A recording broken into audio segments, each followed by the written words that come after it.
नमस्कार दोस्तों, कैसे हो आप? दोस्तों मैं हूँ आपका दोस्त अंकित।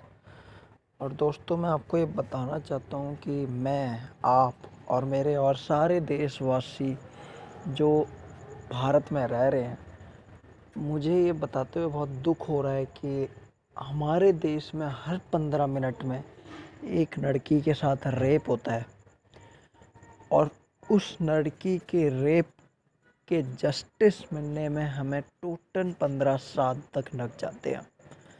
तो 15 मिनट में हर लड़की का रेप हो रहा है और एक लड़की को 15 साल लग जाते हैं जस्टिस मिलने में। तो आप इससे अंदाज़ा लगा लीजिए कि हम एक ऐसी सोसाइटी में रह रहे हैं कि जिसका कोई कंसर्न जाते ही नहीं है इस चीज़ पे। देखिए, ये दिक्कत हमारी भी है। हम इस चीज़ को एक ट्विटर पे ट्रेंड कराने से या इंस्टा पे पोस्ट डालने से या मेरे वीडियो बनाने से कुछ नहीं होगा। होगा तो इस जो मुहिम होती है हर बार यही चलती है। कितने केस हुए हैं, दामिनी का केस हुआ था, उसको 7 साल लग गए इंसाफ मिलने में। हैदराबाद वाला केस हुआ था जहां उस लड़की को जला दिया गया था रेप करने के बाद। उससे पहले भी 2-3 केस हुए हैं, अभी तमिलनाडु में भी केस हुआ था। और अब ये मनीषा के साथ जो हुआ है हाथरस में, ये बहुत ही निंदनीय है। ये आज उस लड़की के साथ हुआ है। ये आप हम इसलिए चुप बैठ जाते हैं कि चलो उसके साथ हुआ है तो कोई बात नहीं, हमारी बहन के साथ तो नहीं हुआ या हमारे किसी रिश्तेदार की लड़की के साथ तो नहीं हुआ। तो आप उसके ऊपर एक बार सोच के देखिए कि जिसके साथ हुआ है उसके माँ बाप के ऊपर क्या बीत रही होगी। क्या लड़की को पैदा करना गुनाह हो गया?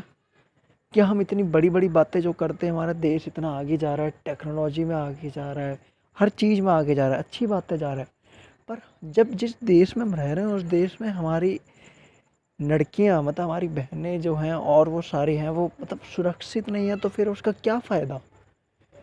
और हमारे जो भारत का कानून है वो इतने चक्कर काटने पड़ते, सही बताऊं, जिस हिसाब से आपकी अगर किसी भी लड़की के साथ रेप हुआ और उसके घर वालों को इतने चक्कर काटने पड़ते हैं कोर्ट कचहरी के कि उसका तो आधा कॉन्फिडेंस है, उसका आधा वो मोरल स्ट्रेंथ है तो वहीं डाउन हो जाती है कि भाई रेप उसकी लड़की के साथ हो, चक्कर भी उसी के काटने पड़ रहे हैं। एक ऐसा कानून नहीं हो सकता कि भाई साथ के साथ मिनिमम 48 आवर्स के अंदर उस सारे बंदों को, देखिए मैं ये नहीं कहता 18 साल से कम है ज़्यादा है, कम है भी फांसी लगेगी, ज़्यादा है भी फांसी लगेगी।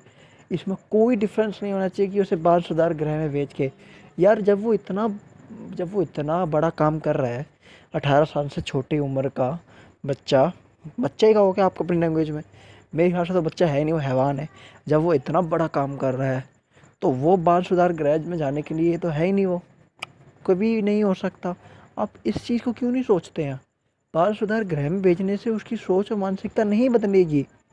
उसको सिर्फ एक फांसी चाहिए, जो अगले जन्म में अगर कभी वो आए तो वो ये सोचे कि हाँ मुझे फांसी क्यों लगी थी। इतना घिनौना और गंदा काम करते हुए एक लड़की क्या रेप करने का जीभ काट दोगे, उसकी स्पाइन तोड़ दोगे। आप ये इतना इतना आपको बिल्कुल भी दर्द नहीं होता? आप ये सोचने की आपकी आती कहाँ से है ये कि आप इस लड़की के साथ इतना बुरा कर दोगे। वो कल हमारी बहन मनीषा थी, उसने कल अपना सफदरजंग अस्पताल में दम तोड़ दिया। और मुझे बताते हुए बहुत दुख हो रहा है कि जब वो शाम को, रात को आई थिंक, उसका जो डेड बॉडी थी वो उसके घर पहुंची और वहाँ की पुलिस ने 1-2 घंटे के अंदर ही, रात में, हमारे हिंदू धर्म में रात में, मैं सही बताऊँ हमारे रात में नहीं होता, अंतिम संस्कार जो होता है वो सुबह ही होता है और शाम के 5 बजे तक होता है, तो वो रात में नहीं होता, तो वो भी नहीं करने दिया उनको और जल्दी से जल्दी उसकी डेड बॉडी का अंतिम संस्कार कर दिया। तो ये देख लीजिए कि यहाँ किसी को अपनी कोई रिस्पॉन्सिबिलिटी नहीं पता है। तो दोस्तों ये ट्विटर पे ट्रेंड चलाने के लिए या इंस्टा पे पोस्ट डालने के लिए या मेरे को अपने व्यूज़ बढ़ाने के लिए मैं ये वीडियो नहीं बना रहा हूँ और ये ट्विटर पे ट्रेंड इसलिए नहीं चल रहा है। ये हमें स्ट्रांगली नीडेड है, हमें इस चीज़ की कि हमें अपने लॉस को, जो हमारे जुडिशरी और लॉ है, हमें इसे चेंजेस करने होंगे और हमें कॉन्स्टिट्यूशन में हमें ये रिकमेंड करना होगा कि ये सही नहीं है। हम इतना इंतज़ार नहीं कर सकते हैं कि भाई जो हमारे विशियस हैं कि उनको 7 साल बाद या 15 साल बाद फांसी हो। हमें चाहिए कि 48 आवर्स के अंदर अंदर उनको फांसी हो। और मैं आपको ये बोलना चाहूँगा कि इस बात को फिर मत भूल जाना। कुछ चैनल्स की टीआरपी के लिए वो ज़रूर चला लेंगे, कुछ को लगेगा कि मैं व्यूज़ बढ़ाने के लिए वीडियो बना रहा हूँ, पर नहीं। मैंने 6-7 दिन से वीडियो नहीं डाली है तो कोई बात नहीं, मैं अगर आगे भी नहीं डालता, पर ये मुझे बात पहुँचानी है आगे तक कि ये बहुत ही गलत हो रहा है। मतलब इतना गलत कुछ नहीं हो सकता। आप और कंट्रीज़ का ज़रा आप एग्जाम्पल ले लीजिए और हमारे इंडिया का एग्जाम्पल ले लीजिए, किसी को कोई दिक्कत नहीं है। ये जो लड़कियां हैं फिर ये बाद में राजनीति बन जाती है, सब इन पे राजनीति करते हैं और राजनीति करने के बाद फिर वही होता है और फिर सारे सो जाते हैं। वही है ना, हमारे देश की ये दिक्कत ही यही है। हम क्यों नहीं सोचते हैं पता नहीं। ये मुझे एक बात समझ में नहीं आती, हिंदू मुस्लिम करने वाले ये जो रिवॉर्ड वापसी करते रहते हैं वो क्यों नहीं आते वापस? वो क्यों नहीं बोलते कि ये बहुत गलत हो रहा है? कहाँ गए वो लोग? क्यों उनकी बहनों के साथ नहीं हुआ इसलिए नहीं बोलेंगे? आज मनीषा के साथ हुआ, किसी और के साथ हो सकता है। ये क्यों नहीं सोचते हैं? भगवान ना करे किसी और के अपने उसके रिश्तेदार के साथ हो जाए, उसकी अपनी बहन के साथ कुछ भी ऐसा गलत हो जाए तो ये तो सोचना पड़ेगा ना।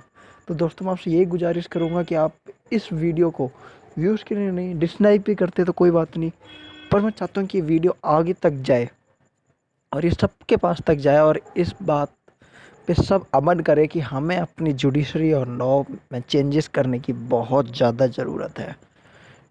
मेरे फिर आखिरी शब्दों में मैं यही कहूँगा कि मनीषा तो चली गई, पर फिर आखिरी में बहुत सारे सवाल छोड़ गई। तो धन्यवाद दोस्तों ये बात मेरी सुनने के लिए। जय हिंद, जय भारत।